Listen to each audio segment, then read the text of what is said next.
Hi, I'm Sean, I'm Rhonda. and we want to talk with you today about how we respond in conflict in our marriage relationship.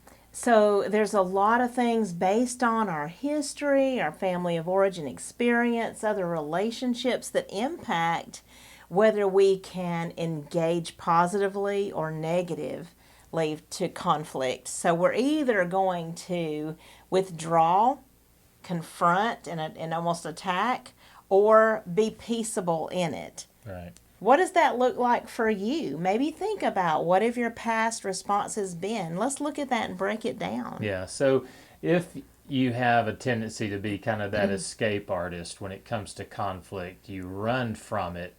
So we need to deal with the conflict and not run away from it. Or, you could also freeze. To us, that's similar. Whether you just completely, either way, you're completely disengaging, right? If you leave it or freeze in it, you're disengaging, disconnecting there. Usually that person is seeing conflict as bad or as wrong or something I shouldn't engage in. So many times when we deal with something, a conflict, if we deal with it correctly, then it's going to draw us closer as a couple. And the Right. conflict in and of itself is not a bad thing. And so, the thing is, some of us might deny there's a problem, right? We don't want to engage, and we want to kind of turn the tables a little bit, shift to a different topic or something that gets us out of this discussion because we don't think there's even a problem. But if our spouse is having a problem, Right. we need to be able to hear that. Right. So we don't want to have an attitude of let me get out of this as soon as I can. It's more like what is the correct way? What is the right way to deal with this? And God can use even the difficulties and the challenges we face in our relationship to bring us closer. And we might close. We might just kind of shut down and stonewall or maybe even leave the room or something like that. Well, those are not good responses either because it makes the spouse feel abandoned and like their issues might never get addressed. So, a couple things to think about. If we never come back to an issue, our spouse is going to be tempted to really dig in because if we quit talking about this now, we'll never come back to it. Right. Sometimes people are having a peace faking kind of approach and they're pretending like everything's okay Right. and they're trying to maybe sweep it under the rug and go on and let's pretend like we really have a good relationship but are Right. avoiding dealing with conflict. Right, and it's so important when there's an issue at hand that we know how to deal with it well.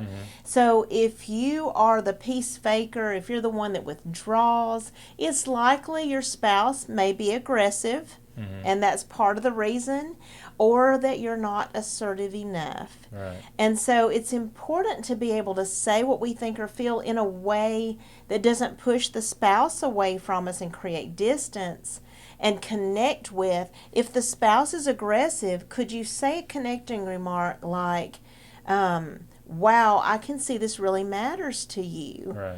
Could we maybe, though, increase the intensity?